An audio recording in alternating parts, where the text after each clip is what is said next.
My guest today is a hitmaker, a visionary, and one of my oldest friends. We've been tight since we were kids. We came up on True Jackson VP together, and now she's a Grammy-nominated songwriter for the biggest artists in the world, from Ariana Grande to Janelle Monáe and Panic at the Disco. And she just executive produced my album, Just Keke. I'm talking about the one and only Tayla Parx. Baby, this is Keke Palmer. Before the holiday rush kicks in, I'm partnering with Airbnb to help you plan that perfect autumn escape. From dreamy mountain retreats to spacious homes perfect for gathering with friends and family. Airbnb has amazing spaces for every kind of getaway. Now let's get into it.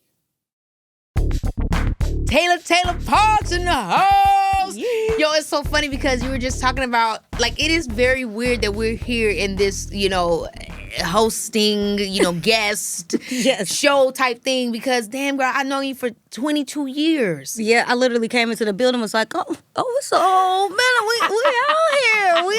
We ain't in Altadena and Pomona no more. Oh, my gosh. Yes, Altadena 626, Pasadena, we love you, and Pomona 909, what's good?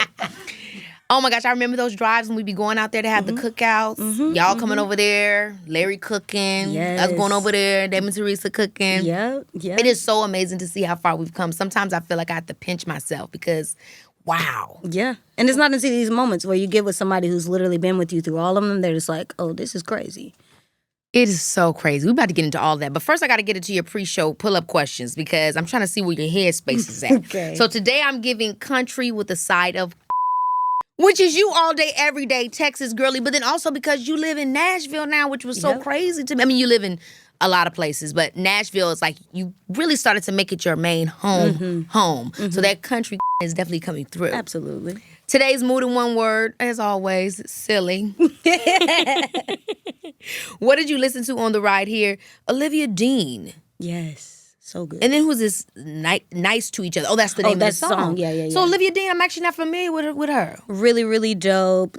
Killing it. Check out the project. Well, each project. What type of genre is it? I would say that it's like, it's R&B. It's very like, sometimes she has like up-tempo moments, but I feel like it's more like lo-fi R&B vibes. Lo-fi R&B. The names in the genre always get me. Now we're in the lo-fi. Exactly. I got to figure out what that means. Okay, one thing that instantly makes you laugh, my goats. Yeah, because I often brag about the fact that you have like a farm. I often brag. I'm like, yeah, my best friend, she has a farm in Nashville. She like grows her own stuff. She has eggs. She has a whole deal. So like, you have goats. Please tell us everything that you have.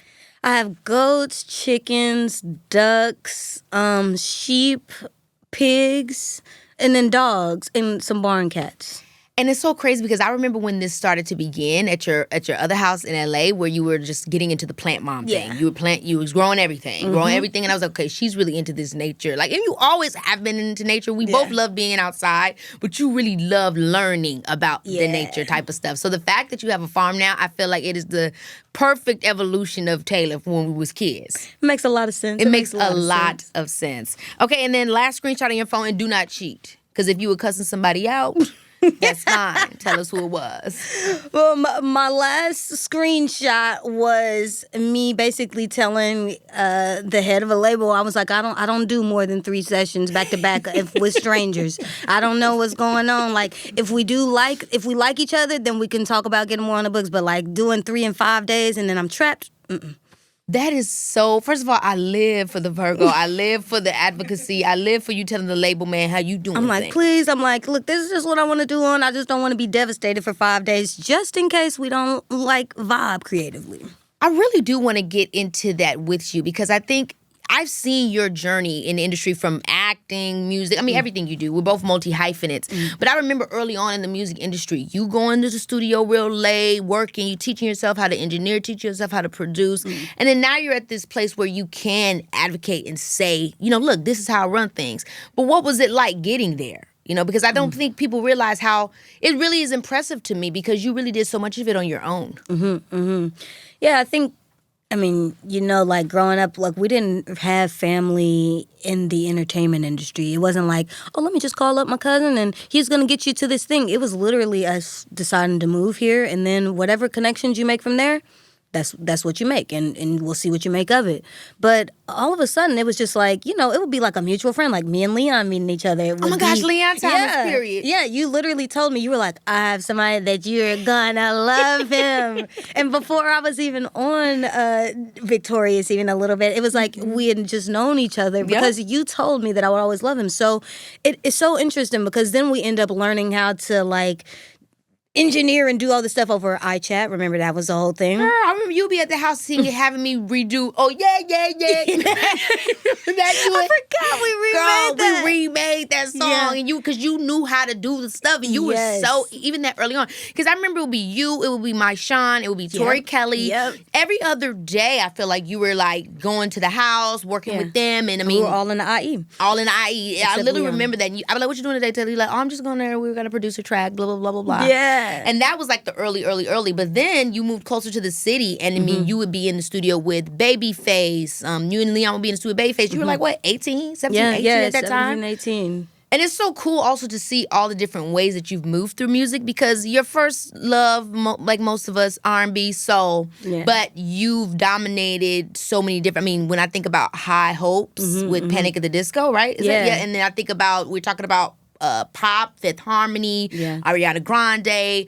What was your journey like with figuring out that you don't have to stay in one lane as a writer? Because I remember that being a big thing for you. Like, don't box me. I want to do music with whoever and anybody. After a while, I started to understand, these people want me to be only this. And it first started off with just because that's just the assumption that they're making of me. I'm black, I'm from Texas, I'm walking in a room with a little swoop. You know what I'm saying? I'm chilling with it. You know what I'm saying? But so they immediately were like, oh, this is what you do. But then I started to realize, even down to the simple, like just history of understanding why like where rhythm and blues radio comes from. And even if it was a song covered by a black artist, it was said that it was a completely different genre. And I felt like a lot of that came from because the different money in both worlds. It's like, no, you as a black person can't do one of the highest grossing like genres, which it could be country, it could be pop, it could be anything. And now we're at the time in my career and in the music period where pop can be anything. Billboard charts are so diverse. You didn't have as many rap artists on the Billboard Hot 100 or as many R&B in the Billboard Hot 100 as you do now. And so back in the day, it really was just like, oh no, y'all trying to keep me broke. Like y'all trying to say if I only do this, only certain type of music, and I only can relate to this type of thing. Meanwhile, they do all kinds of type of music. You know what I'm saying? Yeah.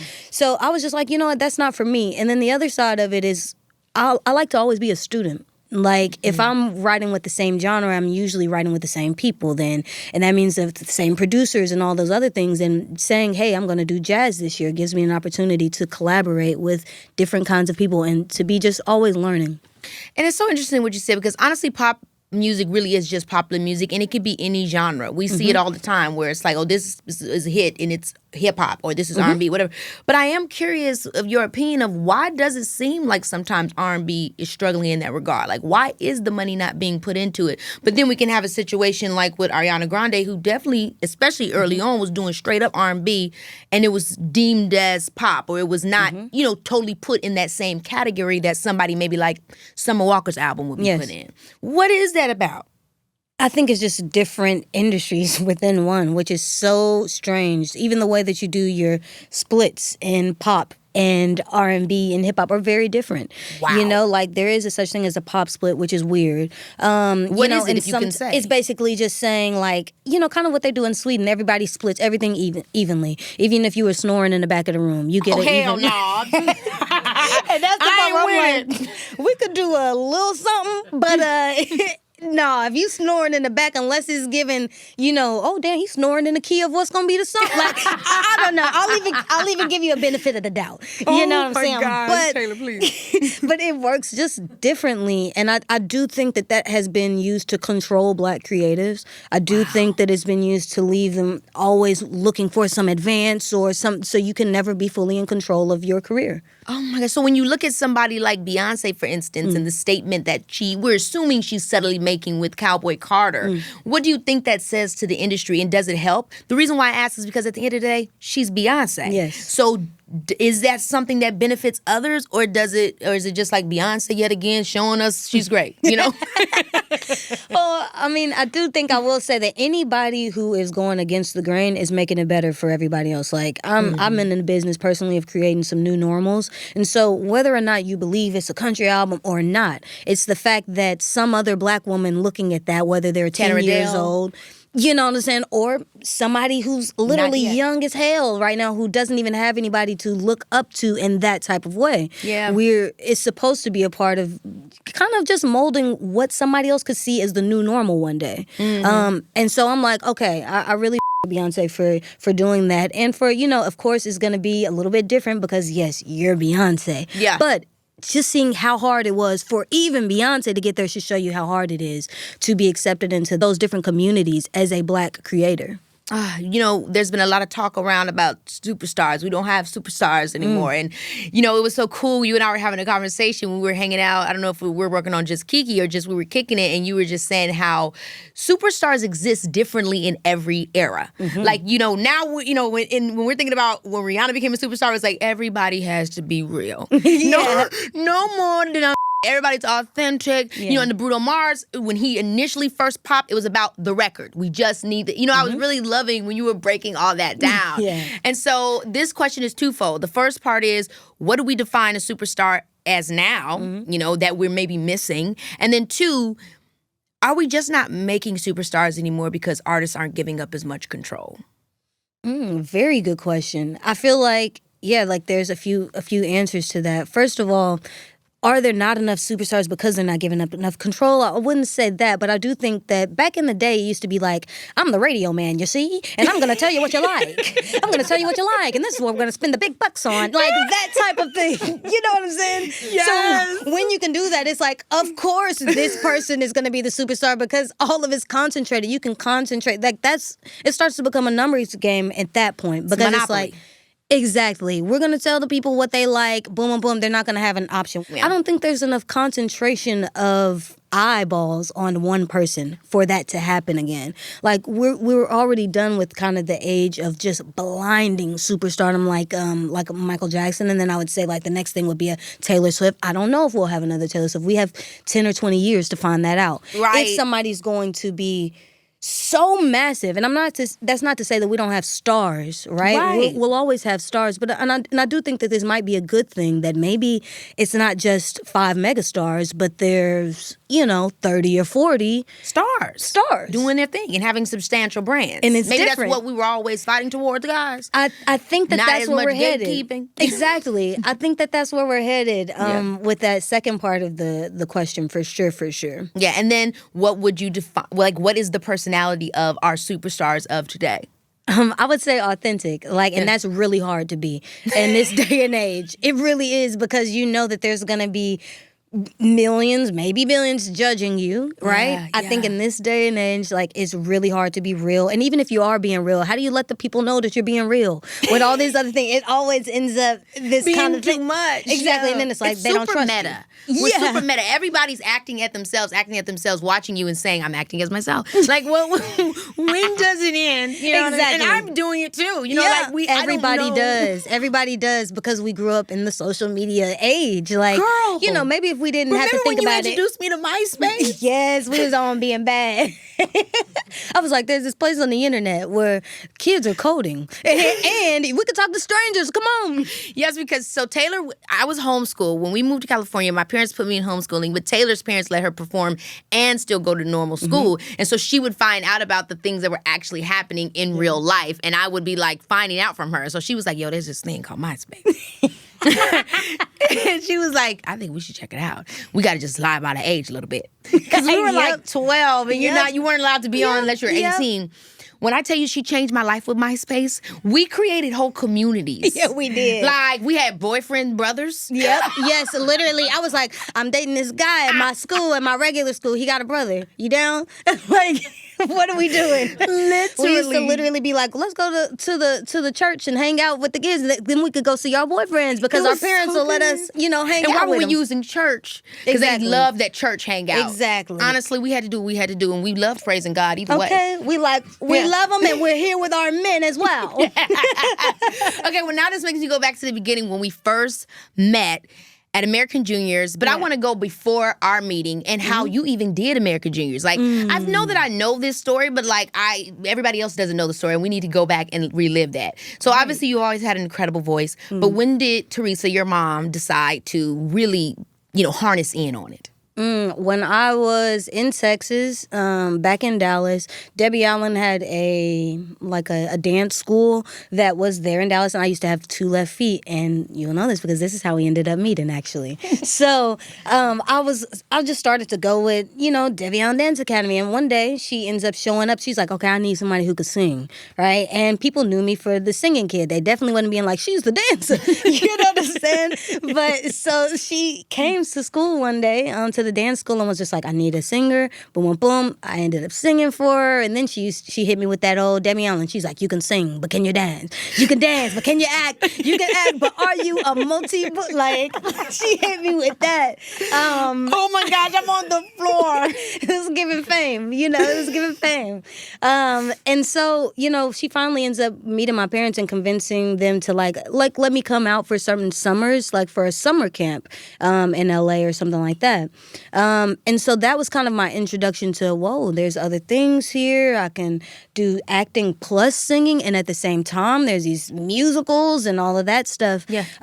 And then the first audition that I ended up leaving anywhere to was American Juniors.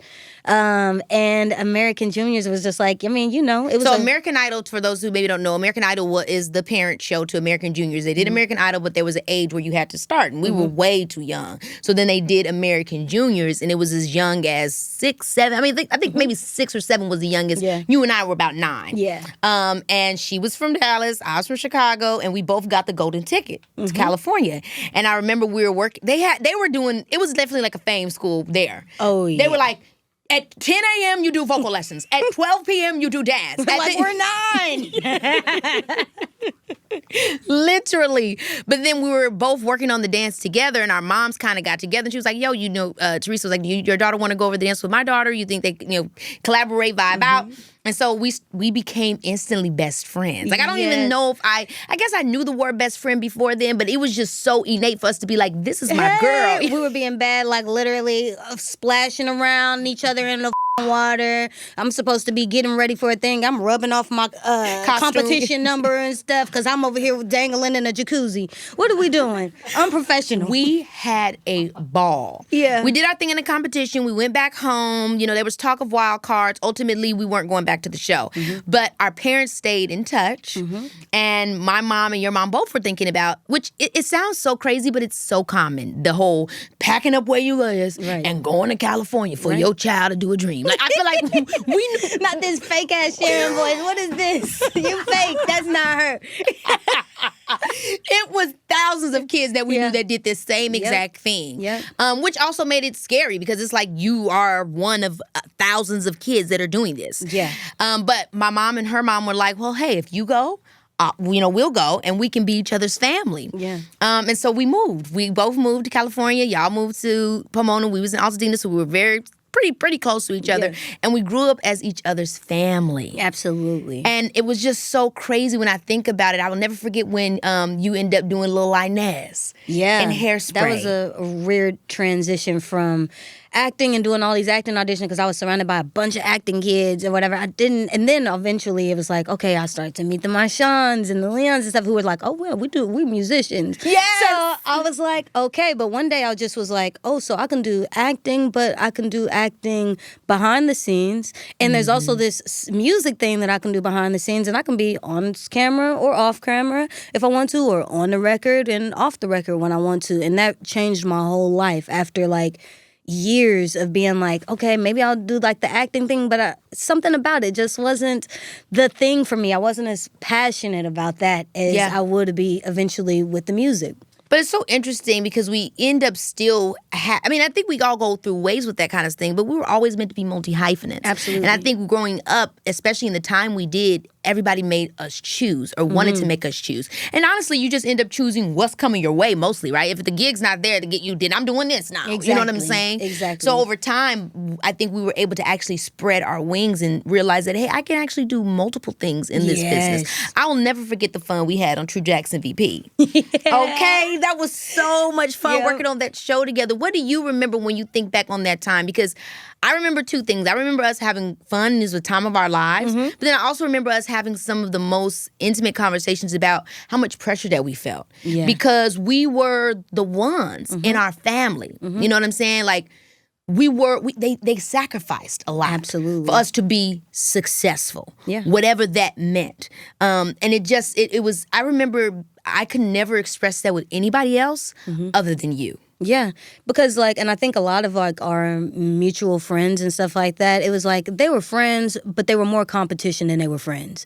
And so that's a really hard thing to balance when you're a kid. It was you're unbearable. Balancing, we're all going to City Walk and stuff like that. Everybody's talking about their job that they just booked last week, or we were all at the same audition, and I'm auditioning for something with that's a very weird thing. I remember us going to Universal Studios and Tyler James pulling out his black card. It was crazy. I was like, God damn, what? I guess that's network TV money. Exactly. Yeah. And it's like, what do we know about a black card, though? It's all so strange. Yes. But I do think that that's a lot to process for kids, especially when but I was so lucky because me and you had this genuine friendship that was like, girl, regardless of whether we was, working at Wendy's or doing this thing, we would still be this, and we were able to still support each other. So I definitely think having some of those really, really hard conversations together. I don't know how I would have made it through this industry, honestly, without having somebody that's real. I mean, I still count the same best friends as the ones that I've had since all those times ago.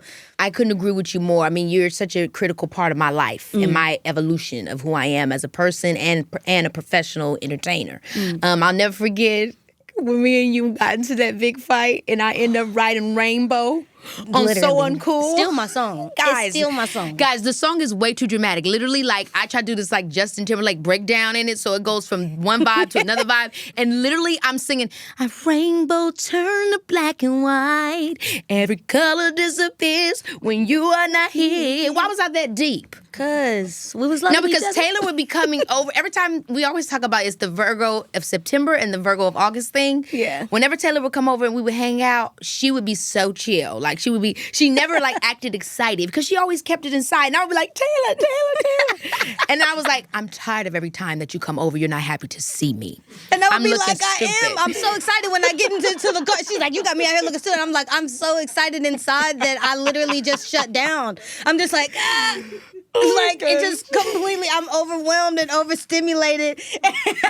But you know what? The other thing that I did learn so much about our friendship, because, the August, September, Virgo thing, but also the way that our parents raised us were so different. I used to go to your house and see so much love and so much compassion, and seeing that outwardly versus my house was kind of like, don't show your emotions, you're gold, you're this, don't cry, don't do all of these other things. And our friendship really was like, wow, I can be open and I can be honest and vulnerable. And you were one of the few people that I was able to do that with. And I learned how to do that. And I truly do think that outside of the acting background, learning that skill to be able to be like, wow, I'm learning to open up is the part of what transitioned that songwriting in the first place. Because I was like, wow, I have somebody in my life who is telling me, you don't have to hide it all. And if you can imagine, 10-year-old Keke, you don't have to keep it all inside. Tell me what's going on, that was a real help. And it's always so funny just thinking back on you would be like, I'm tired of this. I'm tired of this. You gonna show me some love. I still have that problem to this day. We used to literally be like, yeah, if I hit you with the love ya instead of the I love you. Oh my gosh. Can we please done. talk about text language? By the way, I just heard that texting is now seen as typewriting to these damn Gen Alphas. What? Yeah, girl. What do they be doing? Voice memos? Yeah, voice memos. clothes, they calling, they feel like No, this they're back is to the calling. Yeah. Okay. Feet kicked up in the bed. I can't They're like, my little believe it. hands can't Yeah, take they're like, it. oh, texting, please. I didn't know that. Back in the day, we had codes. I Yeah. could send emotion through text. Actually, if you called me, I was shocked. It's like, what's going on? Why would you be ringing my line? Why would you leave a message? Why would you not? Like, our generation is very different. what's going on? And I do feel like they're starting to try to shade the millennials, but we built this. We built this brick like y'all by wasn't brick. doing this is dial up history. Exactly. You know what I'm saying? Like just at the edge when it's like, okay, we still remember that time where it was like you had to hear the little beep beep beep beep beep beep, like happening before the Wi-Fi. Y'all don't know what it was like to pay Lilo and Stitch on DisneyChannel.com. Y'all don't know. Y'all don't know. They ate. Zach and Cody. Okay, Zach and Cody. I loved all that. The games. The little Nickelodeon parties and stuff we used to go to, that stuff we eat down. Kids' Choice Awards. Yes, going off. It was too fun. Oh my gosh, those memories. And they're taking it all away. Somebody got to ruin the fun for somebody. Alive. Okay, so where do I want to go now and get into with us? I mean, I kind of want to ask you some questions. I mean, you don't got to ask me some questions. I know this is the baby, this is Keke. I know we on your show, but I'm like, I got some questions. Okay, go ahead. I'm ready. Get into it with me. Baby, this is Keke Palmer, yeah. Here's the thing about traveling. While postcards are nice, the real magic happens when you dive into local life. And trust me, there is no better way to unlock a culture's heart than through the kitchen. When food's on the table, we're all speaking the same delicious language. Speaking of which, I've got some exciting news, y'all. I'm hosting my very own Airbnb original experience in Chicago on December 17th. And it is all about cooking up some love in the kitchen. Imagine this culinary dream. You, me, my pops, and a local chef with mad skills, all in one kitchen cooking up a storm. We're talking flavors so good, they'll make your taste buds do a happy dance. We're talking delicious recipes, kitchen secrets, and plenty of laughs. We're about to make this kitchen feel like the hottest cooking show in town. And y'all know when my dad and I get together, there is bound to be some entertainment. We might even share our secret ingredient for the perfect comfort food. I don't know about that one. The best part, it's not just about what's cooking in the pots and pans. It's the laughs we'll share, the stories we'll tell, and yes, the absolutely incredible food we'll devour together. When good people gather in the kitchen, that's where the real magic happens. So whether you're a kitchen pro or a novice, this experience is for everyone who loves good food and good company. And trust me, by the end of our time together, you'll feel like a culinary superstar. So if you're ready to roll your sleeves up and join me for some culinary fun, head to airbnb.com/Keke to learn more about my Airbnb original experience. Let's make some magic in the kitchen together. This message is brought to you by Apple Pay. November has me feeling like a contestant on a cooking competition show, running through stores, searching for ingredients, trying not to have a meltdown in the spice aisle. And this year, I'm hosting Thanksgiving dinner. The pressure is real. But with my iPhone as my wallet, at least the payment part is stress-free.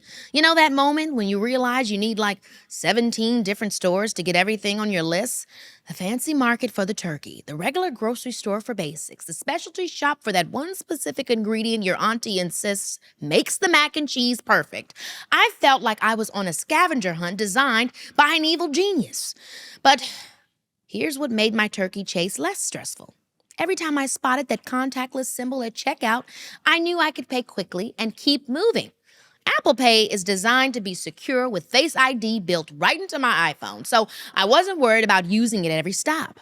Just a quick tap, and I'm off to the next store, still earning all my credit and debit card rewards on every purchase.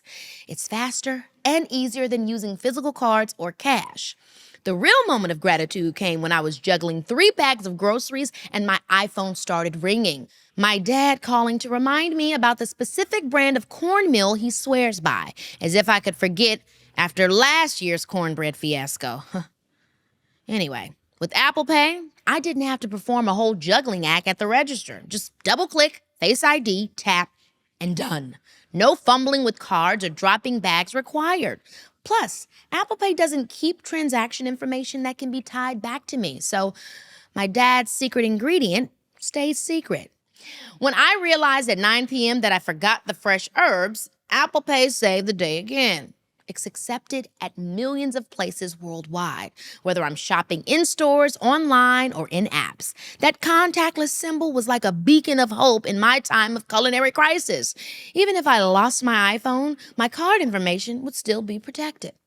Between the multiple grocery runs, last-minute dash for extra butter because there's no such thing as too much butter at Thanksgiving, and the emergency cranberry sauce situation, I must have hit 6 different stores. But with Apple Pay working seamlessly across my Apple devices, each checkout was smooth sailing. No digging through my bag, no juggling groceries while trying to wrangle a credit card, just a quick glance at my iPhone and tap. Some of my ingredients I even ordered online because who has time to drive all over town? When I saw that Apple Pay button at checkout, I knew I was in for a smooth, secure transaction without having to enter any card numbers. Say goodbye to typing in payment details while trying to read your aunt's handwritten recipe. Oh, look, hosting Thanksgiving is stressful enough without payment drama. Apple Pay keeps at least one part of the holiday preparations running smoothly. Now, if it could just help me figure out how early to start thawing this turkey. Say goodbye to payment hassles and hello to seamless transactions. Pay the Apple way and keep your holiday preparations stress-free. Terms apply. I mean, honestly, I'm like, okay, so in all of the different years that you've played a lot of different characters. You know, you've had a lot of work on breaking down the character and their emotions and how they would feel, how they would say something. When it came to this album, were you a little bit scared, about okay, well, what is this version of me? I was very, very scared, actually, doing Just Keke. And I mean, I know you know, because you were there.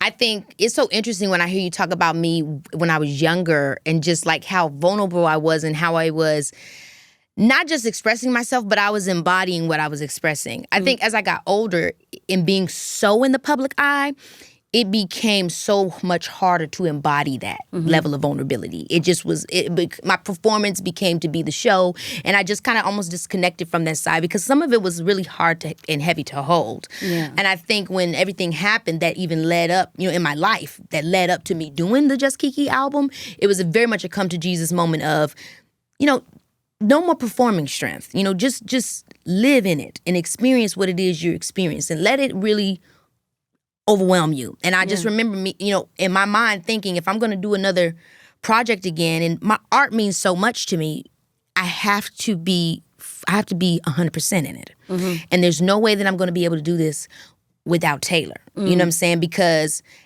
obviously your extraordinary skill, you have so much success. But then also me. And I knew I would feel safe, but I was very scared. So that's why I was like, I'm only going to be able to be trusted. I'm not doing this with nobody else but Tayla. Yeah. And so that's how I felt going into this album. And I remember that first day. Child. Girl, that first day was crazy. Yeah. And again, it was just you being like, let's talk about it. The real I don't want to hear the PR answer. I want to hear we're back 11 again. And I want to hear damn, how did you feel about all this crazy that just went down? And how are we going to make sure that we're telling your side of the story? Because it got a little bit out of control there for a second with everybody else's opinion of how they felt it all went down. And but this was a moment where we were like, oh, let's reclaim it. It was the most humiliating time of my life. Yeah. It was the most humiliating time of my life. It was so out of control. Yeah. And I'm a person that really tries to be in control. And I'm a person that really has pride in what I represent. Larry and Sharon? Exactly. Girl. Exactly. Larry and Sharon don't do bullshit. They would stress us out going to City Walk and you act right because they're watching you. Yes. And it's like, who's watching me? Yes. You know what I mean? They're like, the world is a young black woman. They always put that there like, you can't just be coming any old way. Yes. Yeah. And so for me, it's like carrying that weight. And I'm sure everybody, whether they are an entertainer or whoever, as a black person, when you're carrying that kind of weight, it can make it seem like you have to be just so damn perfect. Yes. And nobody you're asking me to be I mean, there's only one Barack Obama. Right. You know what I'm saying? Like, Right. everybody not Right. gonna be Exactly. Barack and them. You know, like, in general, you know, like you think about every Yeah. black person that gets to this thing, everybody wants you to be that. They want you to Yes. be perfect. Yes. And it was a burden in my life, you know. Yeah. But I still tried to rise at it every step. Y'all raise the bar this way, guess what? I'm doing this. Right, guess what? I'm doing this. I always did what I had to do. But then this happened, and it was not about anything that I had to do. Okay. It's about something that I had to face in my life, and that I can't control everything, and that this is a change. And so I just remember having that conversation with you that led us to Off Script and Misunderstood immediately, two of my favorite tracks on the album, the first things that we did. And it was from that conversation where I was just talking, and you was just, I mean, how do you do that? Because you don't just do it for me, right? It ain't just because I'm your best friend. You've done it for multiple albums with Ariana Grande, for Tom, I mean, the list goes on where you've created these moments for people that encapsulated these moments in their life. But I just remember just telling you, and you were just looking, and you would say a little word every now and then. And I would just keep, I mean, how are you able to do that and allow me to be a muse to also your gift? It's so funny because it's like the same thing that you probably have like when you become a character, right? That isn't like not you at all. I do think that being curious about like, whoa, this person is feeling a lot of emotions, and maybe I'm not so good at saying my emotions like right away, but I'm so curious about other people's and making sure that everybody else is understood. But I do think that there is this curiosity that I have of just listening to somebody's story, because I know how it feels to be misunderstood, right? That not to plug off.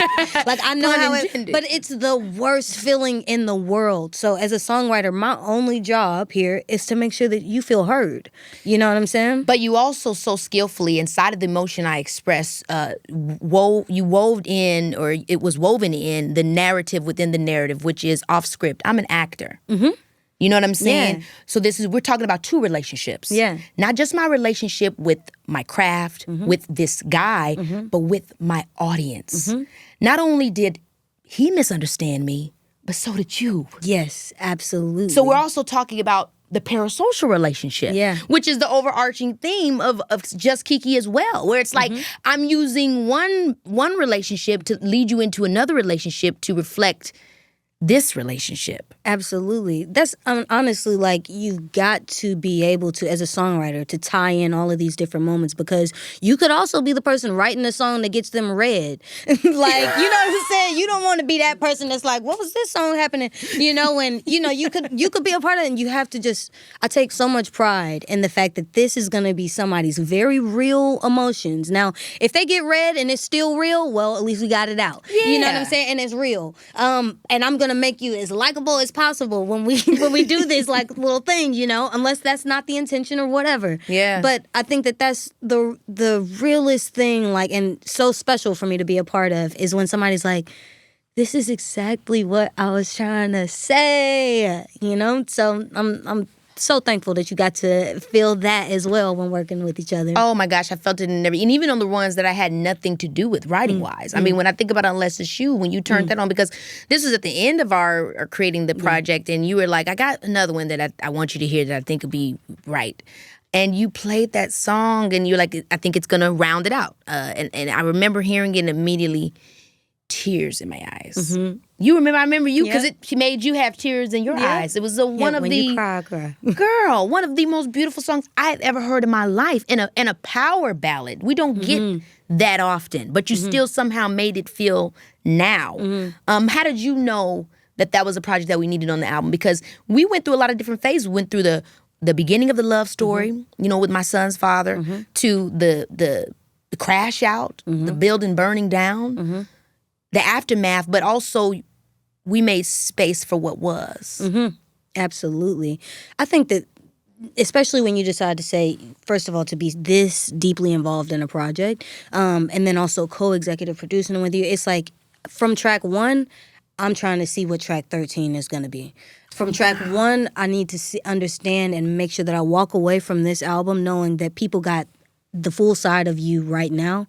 And the other thing that I like to do is, when you are 65, 70 years old and you listen back to this particular body of work, I wanted to transport you. I wanted to transport you back to that time and those emotions that you were feeling, and also to see the growth. Like, man, I used to be, going, great, this is what I was going through, or I felt like that was the worst time of my life. But then 3 albums later, you feel it like that is what the music is supposed to do, is kind of be like just a time capsule for you. Mm-hmm. And so when we were going through it, and especially with Unless It's You, I was like, there's so many things that came out of, I think, just seeing you evolve over years, like whole time, the whole, I don't know, 20-something years has been about your career, right? And so I knew that you being a parent was going to change things in a crazy, crazy, crazy way, because I don't know if there's anything outside of your family that you would care more than your actual career. That's something that you put all this time and energy in, than your child,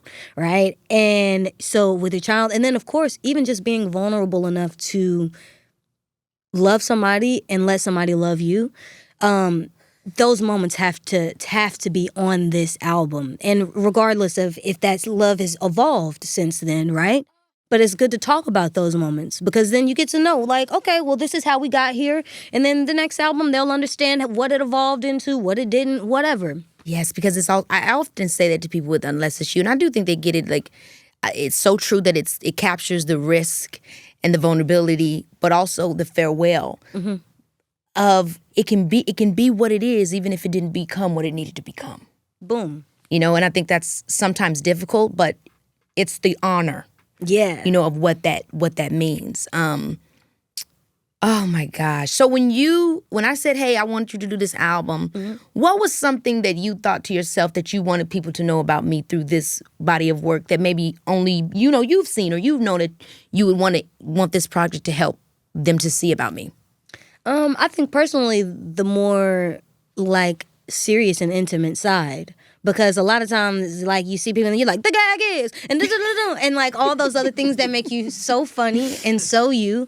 But there's all of these other things that I love so much about you that they haven't seen, and all of these other things that aren't, a character or a performative thing that I love so much about you, that I'm just like, people got to see this. You guys got to get a load of this. I'm like, hey guys, do you see all these other amazing things? And so, like, definitely that was something that I was like, okay, they've got to see these other aspects. And so when you first hit me up about this, I was like, I'm up where we at, where you need me to be, like, and we got it done, and it didn't take that long, honestly. No. And I love projects that don't feel like work. It felt like a bunch of therapy sessions that, of working through, and I feel like it started off probably, I feel like our first moment started off of your past birthday. We were literally having like just the most real conversations, and I truly think that was my 30th birthday. Yeah. It was so really crazy. Yeah. But amazing, too. It was, like, amazing with y'all, but inside of it was Exactly. Inside of it was like, what the is going on with life? But I'm with my girl. Yeah. Oh, my gosh. Do you have a favorite song? Mine's is Misunderstood from the album. I know that's hard. But I also love Unless It's You, but Misunderstood is the one I would literally listen to every day, on repeat. I mean, it's our girl, that TikTok. Walking in the hip. Everybody loves Exposed. I'm sorry, like, Exposed, the lyrics are just so funny, and I felt like we really gathered up, like, your funny part, your funny aspect, but we being real. Like, we're being funny, but this ain't no joke. The way that the funny and the silly of my personality is captured, even with the, you were supposed to be my Stedman, like, literally, like, Stedman. Yes. Girl, are you saying you're Oprah? Exactly. Well, now they didn't even clock that tea. Now they didn't even clock that tea, okay? Because if you're Stedman, what does that make me? And the old like the melody of the conversation of that record is so. But yeah, I mean, obviously Exposed too. I mean, and even when we get into the, boy, I'm from Chicago. I ain't like these LA hoes. No shade, no Tell me who you had in my bed. Okay. It's so much of that character that I really do feel like it, because it's how I buffer the moment. So it should live in the music, because I really am a very serious person. Yes. Only people really close to me know that. Exactly. Because who wants to burden you with this? Exactly. You know what I mean? If I really come to you and talk about the awareness of life and all of it makes no sense, and honestly, we're just going to live and we're dying. Like, nobody wants me to, you don't want that. So I just buffer it with jokes and stuff like that. So I think it's like, it's good to feel that in the music. And I'm so happy that this album, I realized when I did the Lauren EP and then when I did the Big Boss project, like, storytelling is me. That's how I do an album, how I do music. It's my own way. And it's not meant to be anything other than Keke. Yeah. And that's also, like, again, the big statement with the album of Just Keke is that reality. And I couldn't have done it without you, Thanks, man. Well, another person who I feel like you couldn't have done it without, which is, I've always wanted to ask you this, is baby Leo. Baby, this is Keke Palmer, yeah. Y'all know your girl is busy hosting my podcast, memorizing my scripts, and running after my little one. Breaking through this busy season requires equipment that's working as smart as I am. And that's why I'm obsessed with the new Peloton Cross Training Tread Plus. It's cross-training reimagined with features designed to help you reach your goals effortlessly. Giving personal trainer meets tech genius meets motivation station. Listen, this thing is so smart. Peloton IQ provides intelligent strength coaching, watching my every move in the best way possible. The movement tracking camera counts my reps, corrects my form, and suggests weights that'll challenge me at the exact right moment, helping me achieve more in less time. And don't even get me started about the swivel screen situation, because it's everything. 1 minute I'm conquering a 45-minute run, then with one smooth spin, I'm flowing into a 5-minute stretch. The personalized plans, though, that's the real showstopper. Peloton IQ creates these custom workout plans that have me feeling like the main character in my own fitness journey, matching you with instructors who get your whole vibe, whether you need that extra push or just some real talk motivation. Let yourself run, lift, sculpt, push, and go. Explore the new Peloton Cross Training Tread Plus at onepeloton.com. How do you feel like your creative, explorations and journey and stuff have changed since becoming a mother? Leo's made me much braver. I thought I was brave before. I think most people would feel like, I'm courageous. But there's been times where I haven't been for myself. I've been courageous for others, but I haven't always been courageous for myself. I love you so much.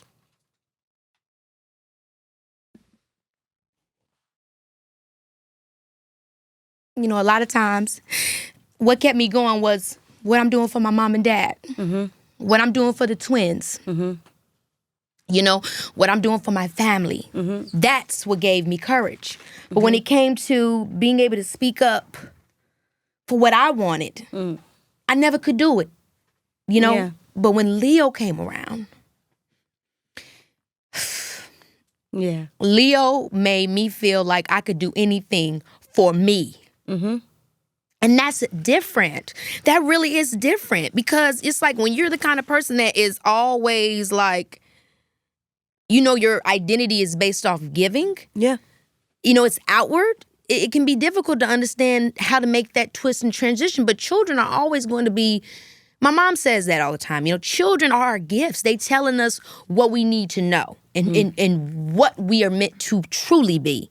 And Leo showed me that I could do it for me, that I could make the hard choices, that I could say no to others to say yes to myself. Come on now. That I could have boundaries, because Leo, when he doesn't want it, he's like, bye, girl. Oh, and get I to love stepping. it. I love it. I'm like, when little Leo was like, girl, you ain't been around in 7 months. I don't even know you anymore. I'm like, and you have every right to feel that way. Look, even about me, even about your TT. But he loves every time you come in with a gift. I know. I'm like, because you be always giving a little gift too. You the rich auntie, for sure. Exactly. I'm like asking him about the cool line.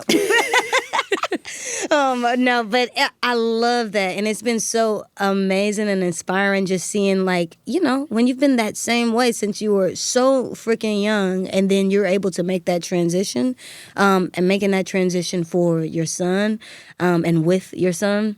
It's been so amazing to see.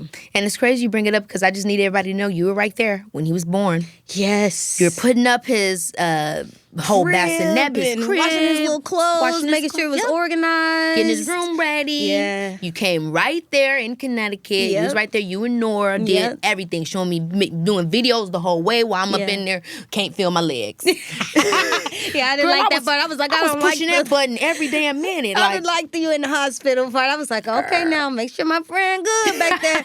You know. it was so amazing having you. Yeah. So I want to get into, because obviously growing up for us, some of those big writers that people would often, and even as early on in your career when you first started writing, they would be comparing you to Esther Dean or to the Money Longs. And I'm curious if you ever got a chance to talk to those women, or if they were ever any mentors to you at any point, or who kind of supported you on your journey of becoming who you are in the music industry. Man, so many people, because I always say, actually, yeah, like when it comes to Black women doing pop music and other genres, there's not that many people to look up to, actually. There is Esther Dean and there's Money Long, and then a few others that I'm probably not thinking of right now. Sure. But when you start to get into those names of like 1 of 4 Black women have ever done a country #1, and 1 of 8 have done rock and roll #1, it's not that many people to look around. And I can say that both Esther and Money Long have been so inspiring. So when it came to,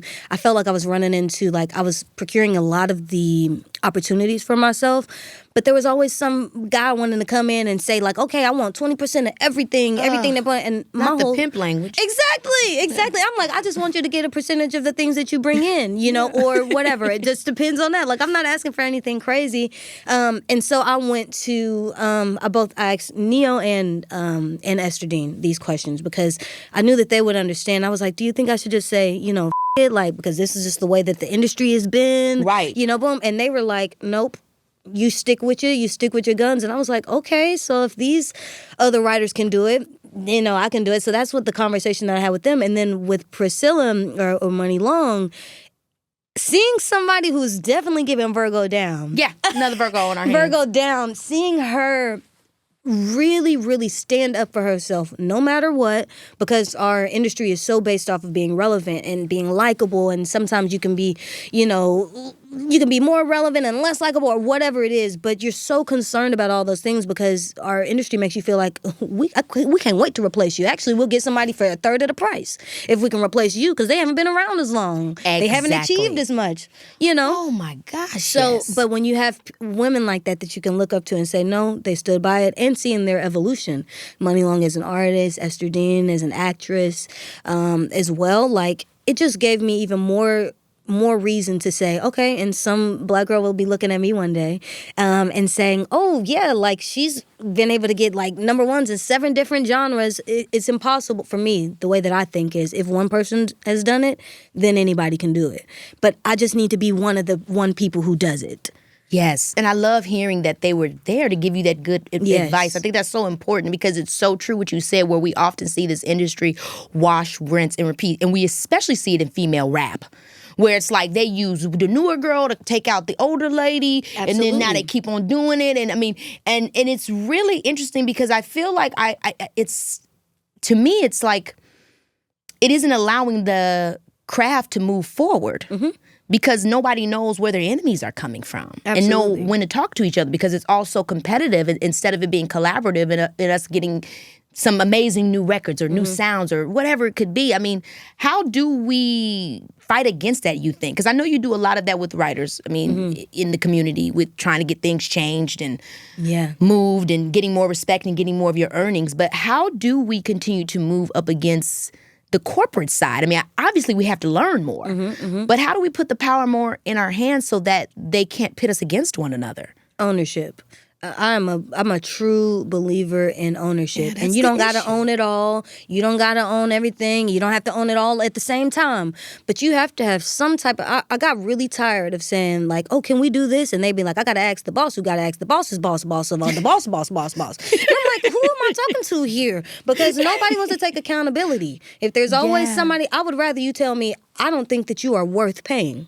That's right. Now, if you can come to me and you can tell me that, I'll say. And what are you basing it off it. of? And what are you basing it off of? Because this is where it gets tricky, and I'm sure you feel the same way, is I'm cool. Like, I know my worth and my value, but I know we're in a business, so I'm cool with going by the data for this scenario. We can go by the data. But what happens when y'all move the goalposts of the data? Exactly. What happens when people can do this and that, and all of a sudden they're number one, but nobody played the record? Exactly. What do we then do with that type of thing? Like, how are we, because they can move you out the history books based off of one little rule change. Absolutely. I think it still goes back to owning something. Creating businesses that uplift the creator. If you're upset about, songwriters don't get paid and they go to a session, we'll start a publishing company or a management company and you find a way to pay them. Make the new normals. You're upset about writers don't get this or artists don't do this, then actually build companies that you want to see be the new normal. And even if yours isn't the company that creates the new normal for the next 20 years, you're a part of many people who will try to continuously do that again. And we've been really struggling with the big three, and we have to only be concerned with what they're all doing. But we forget that, if we take our rap girlies, for instance, most of our big rap girls, they started off on an indie that is outsourcing this talent to the major. You know what I'm saying? Like, it didn't just directly go to the major. Absolutely not. It blew up, and then they were like, time to get the bag. And in exchange for that particular bag, you give up a really, really powerful chess mark. And let's talk about that, right? Because I do think it's a give and take with anything in life. So if a young artist is thinking about signing to a label and they're giving up, let's say masters and whatever other, then maybe they also are giving up merch or a couple of other things, but they're getting not only mass production and major promotion, but they're going to get a big hefty check. Is that an issue as long as they know they're going into that? Because I feel like it's important to tell the people that, hey, something's going to give. If you want complete ownership, you may not get as much marketing. You may not get as much money. You may be spending more than you're making. Now, will you have a lot to bargain with when that time comes and you decide to get a collaborator? Sure. But it's like no direction is wrong. And I feel like a lot of times we make it seem like black and white, but it's really about what you want. That's exactly what I was going to say. Anytime you sign anything, it's, first of all, what is my idea of happiness, right? My idea of happiness, like, because to be an artist, for instance, if we just keep it with just artistry, it's like, okay, if you want a fast track to being able to open up for an artist that is on, like, let's say they're a Warner artist or whatever, and you're like, dang, I would really love to open up for Dua Lipa, then maybe you should be a Warner artist because it's going to be a lot easier for you to, first of all, be able to afford to go on that tour, but also because they want to see Warner acts opening up for Warner, you know what I'm saying, headliners. That's just an example.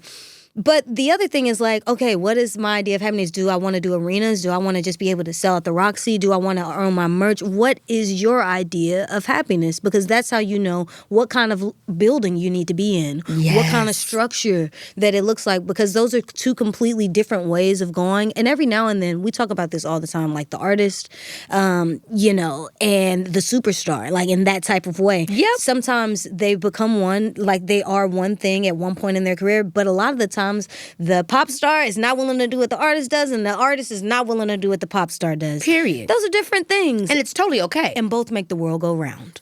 You can't have one without the other. So I do think that, like if you're going to if you know that, also I think women artists are very different because it costs us a lot more to be artists. Because you think of the glam, right? The fashion. I mean, so fashion itself is $1 billion. Yes, absolutely. Good damn grief. Absolutely. Fashion, that'll really spook you. Yeah, it will. But it is more expensive in that regard. The fashion, the you glam. start to realizing, dang, I done pulled the same outfit like 3 times. Maybe I should buy it. It's and like mix the a little bit. Mix it up a little bit. If I'm renting the same red camera, for the 50th music video, you could have bought the mother red cameras. So, and then also you working on your next album. I know we were just talking about it when we was in New York. What we just said? You was just talking about we're in New York. Yeah, you was telling me working on you ready to do a full album again. Yes, I'm ready to do a full new album again. And I just kind of like with my own project, I like to make sure I've lived enough life. Yeah. I think that between the last album, it took a little bit younger. I took like 1.5 years in between, which I never do because I always feel like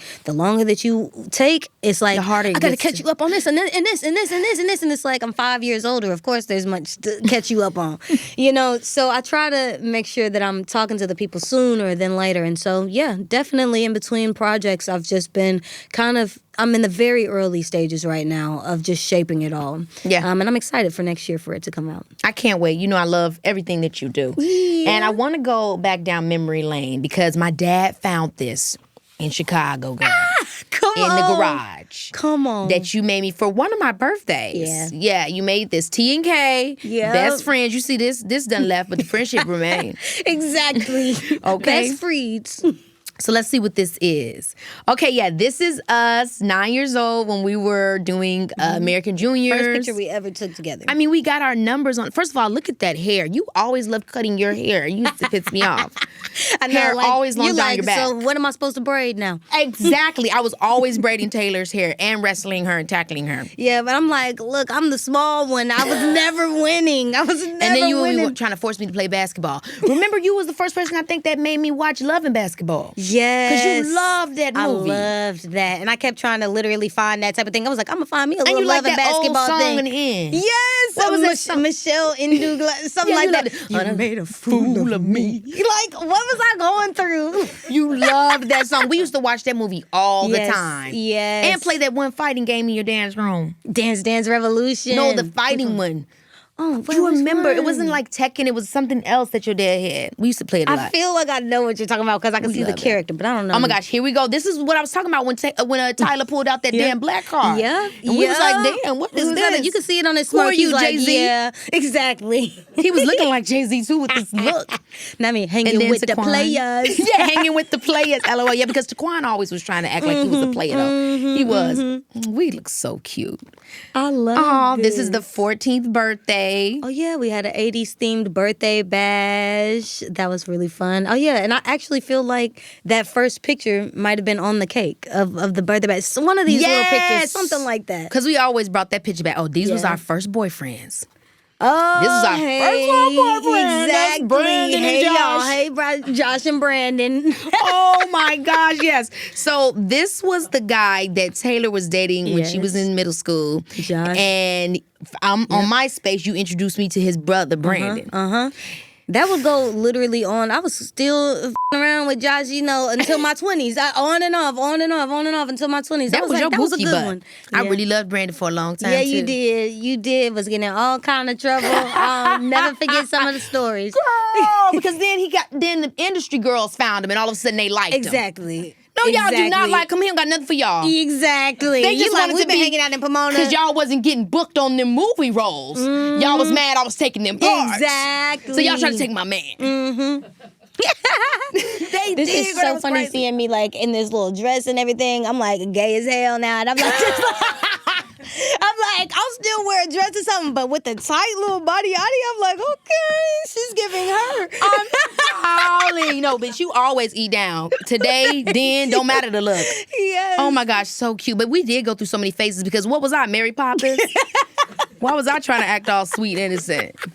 Exactly, because you're like, I got this little boyfriend, but I'm sweet and innocent. Oh yeah, and this was also this. So this was Naeem. I remember we tried to get you with Naeem. He was exactly. I was like getting into it, and then I wasn't into it, and then I wasn't. But then I ran into him randomly, like in my 20s. I was walking around Howard, and oh yeah, because he went to Howard. crazy. Yeah, that was my little move for a second. Oh my too. gosh, this was us in the bedroom of Altadena house. Yes. Girl, remember when I used to move Rennie's little bed in there and she would be sleeping in there with me?